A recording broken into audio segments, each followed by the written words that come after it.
जय श्री कृष्णा। आज हम बहुत एक महत्वपूर्ण विषय के बारे में जानकारी देंगे कि जैसे हम जन्म कुंडली में किसी भी जीव प्राणी या आपका या किसी का भी पूरा इतिहास देखते हैं, उसके जीवन के, इस जन्म के, अगले जन्म, पूर्व जन्म के, उसी तरह हस्तरेखा में सारे आदमी के जीवन की लेखा जोखा, पूर्व जन्म, इस जन्म का सारा इतिहास उसके हस्तरेखा में होता है।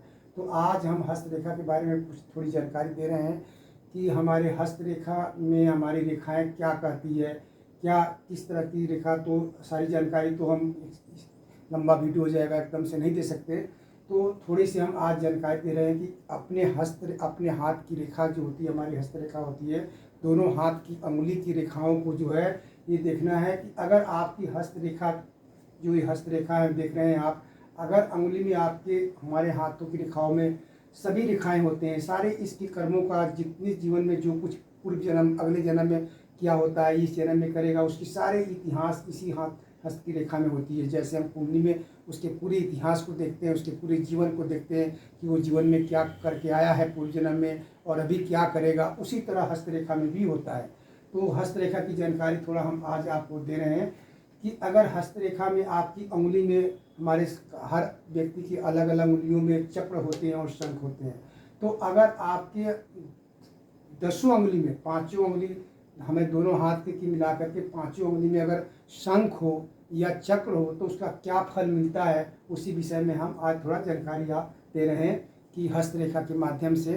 तो अगर आपकी 5 5 और 5 10 उंगली मिला करके 10 उंगलियों में अगर अगर अगर एक अगर शंख होता है, 10 उंगली मिला करके शंख होता है, शंख इस तरह के होते हैं और चक्र जो होते हैं गोल गोल होते हैं, शंख जो है जैसे शंख का आकार होता है, ये रेखाएं हमारी उंगलियों में बने होते हैं।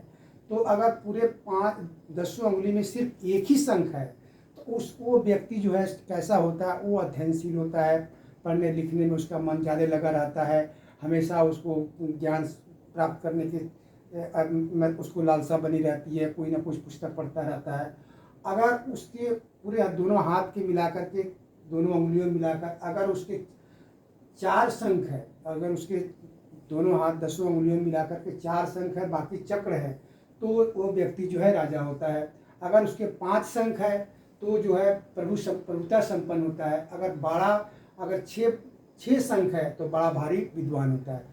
ये एक हाथ की रेखा में नहीं देखना है, दोनों हाथ की रेखाओं में मिला करके हमारे अंगुलियों में अगर उसके 6 शंख है और बाकी चक्र हैं तो वो आदमी जो है बड़ा भारी विद्वान होता है।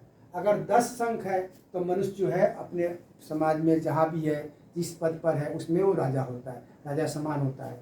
तो ये हम शंख, तो शंख समझना आपको, इस तरह से शंख होता है और चक्र जो होता है इस तरह गोल गोल से चक्र होता है।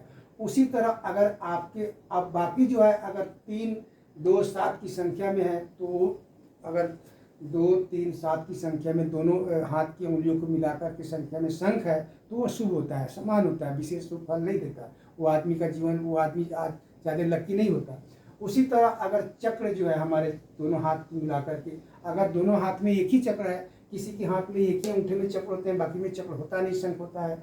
अगर एक चक्र है तो वो आदमी जो है चतुर होता है, आदमी लेन देन क्रय विक्रय करने में उसका बड़ा दिमाग काम करता है, हिसाब किताब करने में चतुर होता है, विद्वान होता है। अगर उसको 5 शंख है तो वो आदमी क्या होता है, ज्ञानी होता है। अगर उसको 5 चक्र, अगर उसके उंगली में दोनों हाथ की मिला करके, दोनों हाथ की मिला करके अगर एक चक्र है, 10 उंगली में मिला करके एक ही चक्र है तो क्या होता है, चतुर, वो क्रय विक्रय करने में बुद्धिमान, उसको दिमाग अच्छा काम करता है, लेन देन करने में। अगर 5 चक्र हो गया उसके दोनों उंगली की मिला के, जैसे इसमें चक्र कितने हैं, 1 2 3, इस तरह दोनों हाथ की उंगली मिला करके अगर उसको 5 चक्र है तो वो आदमी क्या होता है, ज्ञानी होता है, ज्ञानी होता है। अगर 6 चक्र है तो पंडित होता है, एक ही बात है। 5 चक्र हो या 6 चक्र हो, वो ज्ञानी होता है, विद्वान होता है। अगर 9 चक्र है, दोनों हाथ की उंगली मिला करके 9 चक्र हो तो वो क्या, राजा होता है। और 10 चक्र हो तो महाबली प्रभुता संपन्न होता है वो महाबलवान कहता है। 10 चक्र जो है या 10 शंख जो है वो जिसके हाथ में होते हैं वो बहुत अच्छा होता है। वो आदमी राजा के समान होता है, राजा होता है, जिस पद पर होता है वो भाग्यशाली होता है। तो ये आज हमने आपको बताया हस्तरेखा के माध्यम से कि हमारी अंगुलियों में जो है ये हमारे यहाँ पर जो है चक्र बने होते हैं, किसी की अंगुली में शंख बने होते हैं। तो 10 अंगुली को मिला करके आपको ये संख्या दिखना है, इसकी अलग अलग हिसाब है। और 2, 3, 4, 7 की संख्या में है तो मनुष्य समान का उसका जीवन समान रहता है। तो ये चक्र का हिसाब है कि हमारे अंगुलियों में, अपनी अंगुलियों में इसको आप यूट्यूब पर इसको बार बार चला करके आप देख करके समझ सकते हैं। अपने हाथ की रेखाओं को, अंगुलियों में जो हमारे हाथ की रेखाएं बनी हैं इसमें देख सकते हैं कि हमारे कितने चक्र हैं, कितने शंख हैं। उस तरह से अपने फल को समझ सकते हैं कि हमारे ये पूरे जीवन का होता है कि आप किस तरह के व्यक्ति हैं। अगर इस तरह के हैं, आपको चक्र है, शंख है, तो दोनों अंगुली को मिलाना है। यानी कि एक ही हाथ में देखा और गिनती करना ही, दोनों 10 अंगुलियों को मिला करके शंख कितने हैं और चक्र कितने हैं उसी का फल लिखा हुआ है यहाँ, उसी का फल है ये। अगर इस तरह से 2, 3, 4, 7 की संख्या में अगर चक्र है तो समान है। अगर एक चक्र है तो वह आदमी बुद्धिमान होता है, 5 चक्र है तो ज्ञानी होता है, 6 चक्र तो पंडित ज्ञानी होता है, 9 और 10 हो तो राजा होता है, महाबली होता है। उसी तरह शंख है, अगर एक शंख है, पूरे 10 मिलाकर के एक ही शंख है तो धैर्यशील होता है, 4 हो तो भी राजा होता है, 5 हो प्रभुता होता है, 6 होता है तो बड़ा विद्वान होता है, 10 होता है। यानी अगर आपकी अंगुली में जो 1, 5, 6, 9 या 10 की संख्या में है तो शंख हो या चक्र हो तो वो आदमी लकी भक्तशाली, राजा समान, सब कुछ सुख भोगने वाला, जहाँ भी होता है, जिस स्थिति पर, जिस पद पर होता है उसको सब कुछ सुख प्राप्त होता है। अगर वही 3, 5, 4, 7, 8 की संख्या में आते तो वो असमान हो जाता है, विशेष सुख फल नहीं देता है। तो ये हम हस्तरेखा के बारे में थोड़ी सी आज जानकारी दिया कि हस्तरेखा में जो है कि हमारी सारा इतिहास हस्तरेखा में होता है। जैसे जन्म कुंडली में देखते हैं ना, सारा जीवन की लेखा जोखा होता है, उसी तरह हस्तरेखा में भी सारा लेखा जोखा होता है। तो आज हमने बताया। जय श्री राम, जय श्री कृष्ण, धन्यवाद।